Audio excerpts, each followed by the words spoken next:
Bonjour à tous, nous sommes le 2 novembre 2021 et suite à un post de Kinétique sur le forum de Patrick Riguet alias Cipressa, un excellent post de Kinétique, je dois te féliciter. Je me permets de revenir en vidéo sur ton analyse avec quelques compléments. Première chose, je démarre en mensuel. Je vais essayer d'aller vite où on voit que les prix évoluent dans un range et sont dans la zone d'équilibre. Ce n'est donc pas une zone idéale pour entrer en position.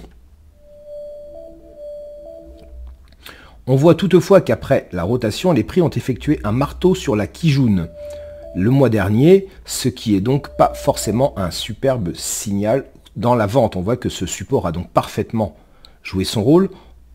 Et également, la Kijun pour Chikou qui a échoué en cassure. On voit donc que les prix sont sur une zone de support. Je ne parle même pas de ce plat SSB en extension future.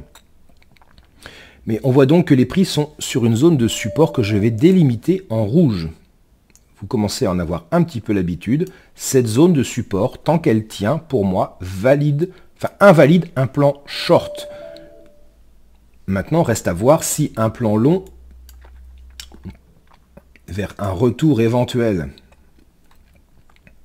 vers les prochaines résistances ou le haut du range, ou même peut-être de nouveaux ATH, seraient à envisager.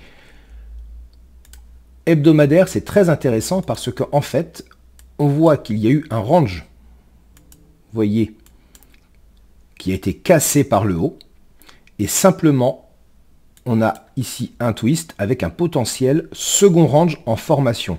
Ce qu'il faut regarder ici avant tout, c'est que simplement, ces deux ranges hebdomadaires découpent le range mensuel en deux parties. Tout simplement avec la Kijun mensuelle, vous voyez, comprise entre eux, et la fameuse zone rouge. Donc, le range a été cassé, vous voyez, il y a eu un marteau énorme, là, je ne sais pas ce qui s'était passé la semaine du 26 octobre 2020, avec une mèche qui était venue pile taper le support mensuel, vous voyez, et on était reparti à la hausse vers le haut du range, et les prix, depuis, sont redescendus au contact de cette ancienne borne haute de range. Kijun mensuelle, voyez-vous, elle est ici, pour ceux qui l'ont oublié, et la Kijun mensuelle pour Chikou est ici, la fameuse zone rouge. Et ce qu'on peut voir, si je zoome un petit peu, c'est qu'après la descente, les prix sont venus taper cette zone de support et avec un magnifique avalement haussier le mois dernier qui l'a cassé. La Chikou est sortie de son Kumo. C'est donc un premier signal technique très simple. Nous sommes sur une zone de support d'unité de temps supérieure, en bas d'un range hebdomadaire avec un avalement haussier. C'est un signal effectivement d'achat. Ce qui va me gêner ici et maintenant, c'est qu'il n'y a pas de survente et donc la proximité des premières résistances dynamiques que sont Tenkan et Kijun. Après, nous sommes dans un range et les résistances sont vouées à casser. Ça ne se fera pas en une fois non plus. Donc oui, effectivement, acheter ici et maintenant ne me semblerait pas idiot en plaçant un stop si on est un peu agressif aux alentours des 40, sous la mèche qui a eu lieu mi-octobre, ou si on est un peu plus prudent, sous la grande mèche d'octobre 2020, c'est-à-dire un stop aux alentours des 38,5. Et on commencera à surveiller les premières réactions au niveau, vous le voyez, des résistances à venir. En journalier, je ne suis pas un amoureux des canaux, mais il faut reconnaître la pertinence de celui-ci avec 2 points de contact en haut, 2 points de contact en bas. On voit que les prix ont bien travaillé cette zone rouge et ont fini par casser Tenkan et Kijun, ce qui veut dire que ces premières résistances sont devenues supports. C'est excellent. C'est excellent dans l'idée d'un possible retournement haussier en bas d'un range hebdo sur support mensuel. Il est donc normal que la tendance soit baissière en daily, mais la cassure de ces résistances montre l'affaiblissement de cette tendance baissière. La Chikou devra et aussi casser les prix, ça ne se fera pas en ligne droite.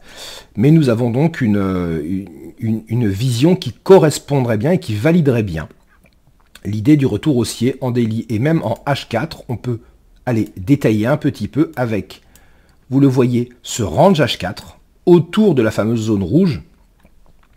Et la cassure de ce range H4 pourrait valider définitivement le retournement haussier en bas du range hebdo. Il faudra toutefois, si on attend la cassure de ce range H4 avant d'entrer, faire très attention avec la proximité de la Tenkan hebdo et de la Kijun hebdo, où des réactions pourront se faire sentir, où on pourra observer évidemment les prix avoir des difficultés à les casser. Il faudra donc, si on attend pour rentrer en H4, avoir un stop assez large et ne pas craindre les replis. En résumé, oui, tout nous indique un possible retournement haussier. Un achat au niveau technique ne serait pas du tout idiot sur cette action. Merci encore Kinetic d'avoir mis l'accent dessus. Reste à voir en fonction de chacun si on souhaite prendre le risque d'acheter maintenant, si on est plus investisseur avec une vision hebdomadaire ou si on ne veut plus être trader en surveillant une entrée en petits oignons, peut-être en H4. À voir, mais oui, effectivement, nous avons des signaux techniques qui nous indiquent un très très possible retour haussier. À très bientôt, au revoir.